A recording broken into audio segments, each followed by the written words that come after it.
में बने रहने के लिए कोई पार्टी किस हद तक जा सकती है? क्या टीवी चैनल पर एंकरों की जगह अपने प्रवक्ता बिठा सकती है?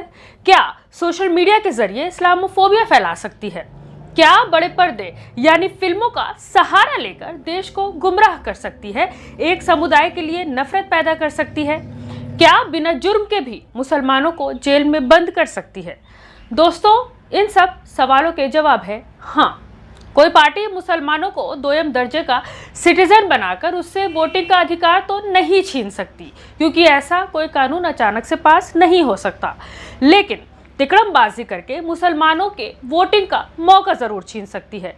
मैं किस पार्टी की बात कर रही हूँ आप जरूर समझ ही गए होंगे। यानी जब मुसलमानों से वोटिंग का अधिकार नहीं छीन सके तो नई तरकीब निकाल ली, वोटिंग लिस्ट से मुसलमानों का नाम ही गायब कर दिया। न रहेगा नाम, न दे सकेंगे वोट। बढ़िया तरकीब है ना?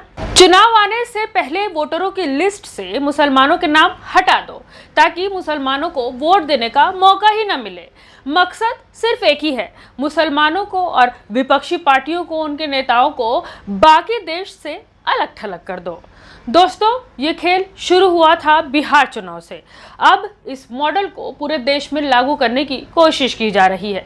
और सबसे हैरान कर देने वाली बात यह है कि इसमें चुनाव आयोग खास पार्टी का पूरा साथ दे रहा है।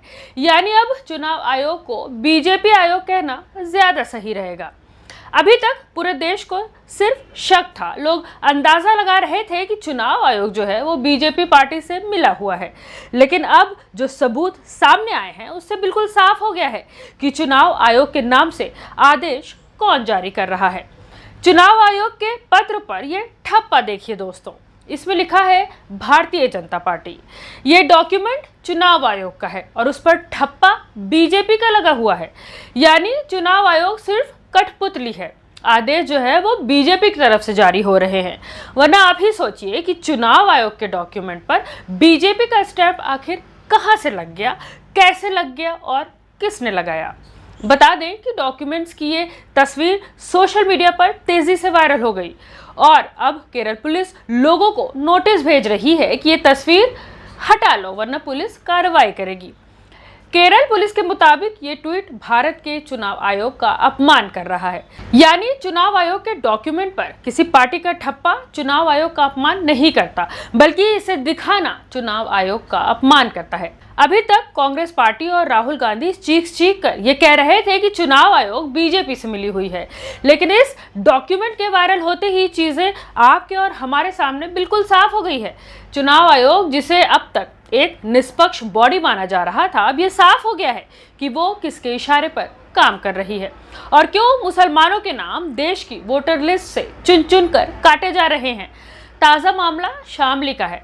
शामली में बीएलओ के पास फॉर्म आता है, फॉर्म नंबर 7, और कहा जाता है कि इसमें से 544 लोगों के नाम वोटर लिस्ट से काट दो।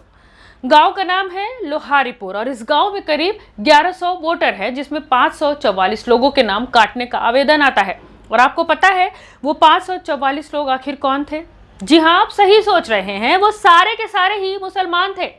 आपको बता दें कि एसआईआर के लिए फॉर्म नंबर 7 का इस्तेमाल वोटर लिस्ट से किसी मौजूदा नाम को हटाने के लिए किया जाता है। और पेच ये है कि कोई भी व्यक्ति इस फॉर्म को भर सकता है और जिसने इन 544 मुसलमानों के नाम वोटर लिस्ट से काटने के लिए फॉर्म भरा था उसका नाम था वेदपाल। और मजेदार बात यह है दोस्तों कि उस पूरे गांव में वेदपाल नाम का कोई व्यक्ति है ही नहीं। यानी एक फर्जी आदमी ने सैकड़ों मुसलमानों के नाम कटवा दिए। सोचिए कि अगर सिर्फ एक गांव में एक फर्जी व्यक्ति ने सैकड़ों मुसलमानों के नाम वोटर लिस्ट से काटने का फॉर्म भरा है, तो अब तक आप खुद ही अंदाजा लगाइए कि पूरे देश में ये खेल किस लेवल पर चल रहा होगा और इसके क्या परिणाम होंगे। क्या आपको नहीं लगता कि एसआईआर के नाम पर इस देश में एक भयंकर खेल चल रहा है? ऐसा खेल जिसमें फर्जी नामों के जरिए हजारों मुसलमानों के नाम वोटर लिस्ट से काट दिए जा रहे हैं। वरना आप खुद ही सोचिए कि चुनाव आते ही आनन फानन में एसआईआर कराना कहाँ की अक्लमंदी है। बिहार एसआईआर में बीजेपी और एनडीए को जिताने का बड़ा खेल किया गया और अब ये खेल बंगाल, असम और यूपी में भी कर दिया गया है। असम में तो खुद वहां के मुख्यमंत्री हेमंत बिस्वा शर्मा ही चिल्ला कर कह रहे हैं कि मुसलमानों से वोट का अधिकार छीन लेंगे, उनका नाम वोटर लिस्ट से काट देंगे। और जिस तरह शामली में एक फर्जी नाम के जरिए सैकड़ों मुसलमानों के नाम वोटर लिस्ट से काटने का आवेदन दिया गया, उसी तरह असम में भी हो गया होगा। अब जब किसी राज्य का मुख्यमंत्री ही वोट का अधिकार छीनने पर उतारू हो ही जाए तो आम आदमी या आम जनता क्या ही कर सकता है। हम और आप तो ये तमाशा टीवी पर भी नहीं देख सकते, क्योंकि ये तमाशा टीवी पर दिखाया ही नहीं जाएगा। जो काम पत्रकारों का था वो काम अब विपक्षी पार्टियों को खुद ही करना पड़ रहा है। सरकार कहां पर क्या धांधली कर रही है, किस तरह चोरी चुपके लोगों के नाम वोटर लिस्ट से काट दिए जा रहे हैं, उनके मौलिक अधिकार कैसे छीने जा रहे हैं, ये काम पत्रकारों की जगह अब खुद विपक्षी पार्टियों को करना पड़ रहा है, क्योंकि पत्रकार जो हैं वो कुत्ता बिल्ली लड़ाने में व्यस्त हैं। याद कीजिए, बिहार में एसआईआर यानी कि स्पेशल इंटेंसिव रिवीजन विधानसभा चुनाव के ठीक 2 महीने पहले शुरू किया गया था। बिहार की वोटर लिस्ट से 69 लाख वोटर्स के नाम काट दिए गए थे और फिर बाद में 21 लाख वोटरों के नाम जोड़ भी दिए गए। 5 लाख ऐसे वोटर के नाम जोड़ दिए गए जिन्होंने फॉर्म तक नहीं जमा किया गया था। 7.42 करोड़ मतदाताओं की वोटर लिस्ट तैयार कर दी गई, लेकिन ये वोटर लिस्ट भी कंप्लीट नहीं थी। इसमें 14 लाख से ज्यादा मतदाता ऐसे थे जो 2 जगहों पर वोटर्स थे। यहां पर ज्ञानेश कुमार जी ने इसमें दोहरे वोटर्स को छांटने वाला जो सॉफ्टवेयर होता है उसका उपयोग ही नहीं किया और इसका नतीजा ये हुआ कि बड़ी तादाद में दोहरे और फर्जी लोगों ने बिहार पहुंचकर मतदान कर दिया। यहां तक कि ट्रेनों में भर भर कर लोग बिहार चुनाव में वोटिंग करने के लिए भेजे गए। सोशल मीडिया पर इसकी 1-2 नहीं बल्कि कई सारी वीडियो भी वायरल हुई। सोशल मीडिया पर ऐसे कई बीजेपी के चर्चित चेहरों के नाम भी सामने आए जिन्होंने बिहार के साथ पहले भी कई स्टेट में वोटिंग की थी और इसके सोशल मीडिया पर फोटो कई दिनों तक वायरल होते रहे। आपको याद होगा कि जब विपक्ष के 2 वोटर आईडी कार्ड मिल रहे थे तो चुनाव आयोग तुरंत ही स्पष्टीकरण मांग रहा था, लेकिन जब बीजेपी के तमाम लोग सरेआम 2 जगह वोट डालते पकड़े गए तो ज्ञानेश जी और उनके विभाग ने कोई स्पष्टीकरण नहीं मांगा, क्योंकि इसमें सभी लोग बीजेपी पार्टी के नेता थे या फिर पदाधिकारी थे। यहीं पर चुनाव आयोग बेनकाब होना शुरू हो गया और जब ये धांधली खुली, लोग इसके खिलाफ सुप्रीम कोर्ट गए तो इलेक्शन कमीशन ने सुप्रीम कोर्ट से कह दिया कि वो सॉफ्टवेयर खराब है, यानी छटनी करने वाला जो सॉफ्टवेयर है वो खराब है। लेकिन सिर्फ 8 दिन के बाद ही ईसीआई ने संदिग्ध डुप्लीकेट कार्ड होल्डर्स को पकड़ने वाला सॉफ्टवेयर फिर से चालू कर दिया। कुछ दिन पहले द रिपोर्टर्स कलेक्टिव ने भी खुलासा किया था कि जिस सॉफ्टवेयर को चुनाव आयोग सुप्रीम कोर्ट में खराब बता रहा था, अब उसी का प्रयोग चुपके 12 राज्यों के एसआईआर में कर रहा है।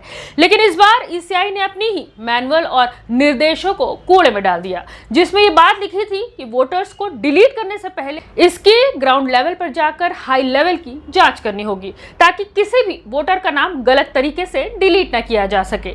लेकिन रिपोर्टर्स कलेक्टिव ने अपनी जांच में पाया कि डिस्ट्रिक्ट चुनाव अधिकारियों या बीएलओ को संदिग्ध केस सुलझाने के लिए कोई लिखित प्रोटोकॉल या स्टैंडर्ड ऑपरेटिंग प्रोसीजर जारी किया ही नहीं गया।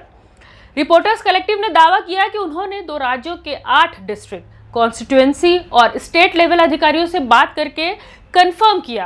रिपोर्टर्स कलेक्टिव ने दावा किया कि उन्होंने खुद बूथ लेवल ऑफिसर्स के फोन पर डुप्लीकेट सॉफ्टवेयर काम करते हुए देखा। ऐसे में ये बात पूरी तरह से साफ हो गई है कि सुप्रीम कोर्ट में जिस सॉफ्टवेयर को खराब और बेकार बताया जा रहा था उसका यूज तो किया जा रहा है, लेकिन उसके इस्तेमाल करने के नियमों का पालन नहीं किया जा रहा। यानी जो वोटर्स के नाम काटे जा रहे हैं उनकी ग्राउंड लेवल पर जाकर जांच नहीं हो रही है और ऐसे में चुनाव जो गुजर गए वो तो गुजर ही गए, लेकिन सोचिए जो आने वाले चुनाव है उसमें किस लेवल पर गड़बड़ी होने वाली है और इसकी पूरी जिम्मेदारी ज्ञानेश कुमार जी की है, क्योंकि ज्ञानेश कुमार जी से पूरा देश निष्पक्ष होने की उम्मीद करता है, लोकतंत्र के ढांचे को मजबूत बनाए रखने की उम्मीद करता है।